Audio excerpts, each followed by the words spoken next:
आउज़ बिल्लाहि मिन शैतानिर रजीम बिस्मिल्लाहिर्रहमानिर्रहीम। अस्सलाम वालेकुम दोस्तों, हम बात करने लगे हैं कोरोना वायरस के बारे में। ये वायरस इंसानी जिस्म या किसी भी जानदार के जिस्म से बाहर 48 घंटे तक जिंदा, मतलब अगर कोई खुली हवा में खांसता है या छींकता है तो इसके मुंह और नाक से गिरने वाले वायरस अगले 3 दिन तक जमीन या किसी भी तह पर मौजूद रहता और इसके बाद खत्म हो जाता। अगर 2 हफ्तों तक सारे लोग अपने अपने घरों तक महदूद रहे तो इस वायरस को कोई होस्ट यानी इंसानी जिस्म नहीं मिलेगा और वायरस अपने आप खत्म हो जाएगा।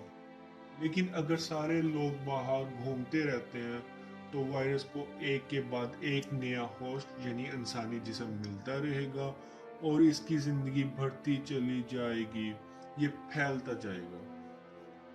अब बिलफर्ज अगर खुदा ना खास्ता ये वायरस आपको लग जाता है तो ये अगले 5 दिन तक बिना कोई निशानी बताए आपके जिस्म में रहेगा और आप आगे दूसरे लोगों में फैलाते भी रहे। तकरीबन 5 दिन बाद जाकर इसके असरात खांसी, जुकाम या बुखार की सूरत में सामने आ सकते हैं, लेकिन पहले ये बिल्कुल एक आम बीमारी ही लगेगी और पैनाडोल और आम दवाएं पी लेने से बुखार, जुकाम वक्ती तौर पर चला भी जाएगा, लेकिन वायरस नहीं खत्म होगा।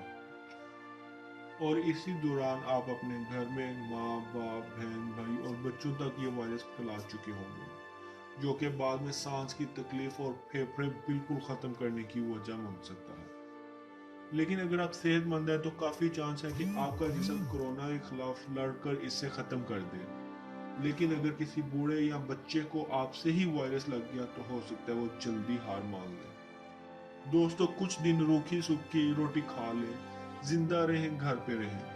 आखिरी बात, कोरोना के मरीज को ना तो हॉस्पिटल में किसी से मिलने दिया जाएगा और ना मरने के बाद। आप सब लोग अपना ख्याल रखें और घरों में रहें, अपने लिए, अपने माँ बाप, बहन भाइयों के लिए। शुक्रिया। वीडियो पसंद आई हो तो हमारे चैनल को सब्सक्राइब जरूर कीजिए।